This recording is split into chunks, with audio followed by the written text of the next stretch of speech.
دیکھا ہے. خود میرے آقا نے پوچھا تھا حضرت جبرائیل علیہ السلام سے, اے جبرائیل تم نے سارا جہان دیکھا ہے, کیا میری طرح بھی کوئی دیکھا ہے؟ تو جبرائیل علیہ السلام کہتے ہیں قلبت الارض مشارقها ومغاربها فلم ارى مثل محمد صلی اللہ علیہ وسلم. میں نے مشرق اور مغرب کو الٹ پلٹ کر کے دیکھا ہے. اے نور والے آقا, آپ کی مثل نہ مشرق میں ہے نہ مغرب میں ہے. اعلیٰ حضرت پکار اٹھے, یہی بولے سدرا والے چمنے جہاں کے تھالے, یہی بولے سدرا والے چمنے جہاں کے تھالے, سبھی میں نے چھان ڈالے, تیرے پائے کا نہ پایا, تجھے یک نے یک بنایا, تجھے حمد ہے. نعرہ تکبیر, نعرہ رسالت, مسلک اعلیٰ حضرت, سنت مصطفیٰ کانفرنس, علماء اہل سنت. بہت اچھا مفتی صاحب, واہ. میرے نبی کے حسن کا بھی کوئی جواب نہیں, نبی کی سیرت کا بھی کوئی جواب نہیں. ایک ہاتھ میں سورج اور ایک ہاتھ میں چراغ لے کر کے بھی ڈھونڈو گے تب بھی مصطفیٰ جان رحمت کی سیرت کا جواب نہیں ملے گا. اور خاندان بھی ایسا لاجواب کہ اسی خاندان کو دیکھ کے اعلیٰ حضرت نے کہا تھا تیری نسل پاک میں ہے بچہ بچہ نور کا, تو ہے عین نور تیرا سب گھرانہ نور کا.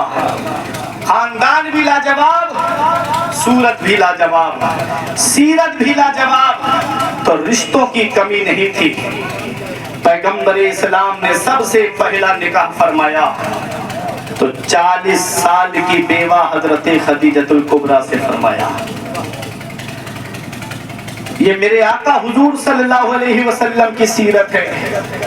یہ وہی مکہ ہے جہاں بچیوں کو زمین میں زندہ گاڑ دیا جاتا تھا, نبی نے بیٹیوں سے پیار کرنا سکھایا. یہ وہی مکہ ہے جہاں پر بہن اپنی بھائی اپنی بہن کو خود اپنے ہاتھوں سے ذبح کر دیتا تھا.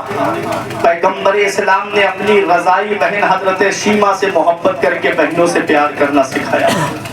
یہ وہی مکہ ہے جہاں پر بیٹا اپنی ماں کو بازار میں بیچ آتا تھا, نبی نے اپنی رضائی ماں حلیمہ سعدیہ کے لیے اپنی نورانی چادر کو بچھا کر کے ماں سے پیار کرنا سکھایا. یہ وہی مکہ ہے جہاں عورت کو پیر کی جوتی سمجھا جاتا تھا, پیغمبر اسلام نے حضرت خدیجۃ الکبریٰ سے محبت کر کے بیویوں سے پیار کرنا سکھایا. مدینے والے مصطفیٰ کی سیرت ہمارے لیے بہترین نمونہ عمل ہے. ہم نبی کی سیرت پہ عمل کریں. آج ہمارے یہاں کے رشتوں کے طریقے بدل گئے, آج ہمارے یہاں کے رشتوں کا ماحول بدلتا جا رہا ہے. 5 مہینے 6 مہینے تک رشتے چلتے ہیں, 1 سال 2 سال لگ جاتے ہیں اگر لڑکا سعودی چلا جائے, 3 سال لگ جاتے ہیں رشتوں میں. آؤ میں آپ کو بتاتا ہوا چلوں, اللہ نے قرآن میں کیا فرمایا, وَأَنكِحُوا الْأَيَامَ مِنكُمْ وَالصَّالِحِينَ مِنْ عِبَادِكُمْ. اللہ فرماتا ہے تم اپنے بچوں کے نکاح کر دو, لڑکا ہو یا لڑکی, غلام ہو یا باندی, تم ان کے نکاح کر دو. ان یکونوا فقراء, اگر وہ غریب ہیں, یغنیہم اللہ من فضلہ, تو اللہ اپنے فضل سے ان کو مالدار کر دے گا. واللہ واسع علیم, اللہ وسعت والا ہے, جاننے والا ہے. جب انسان تنہا ہوتا ہے تو اللہ اس کی قسمت کا رزق دیتا ہے, جب اس کی شادی ہو جاتی ہے تو بیوی کی قسمت کا رزق بھی اس کو ملتا ہے, اور جب بچے ہو جاتے ہیں تو اللہ بچوں کے نصیب کا بھی رزق اس کو عطا فرماتا ہے.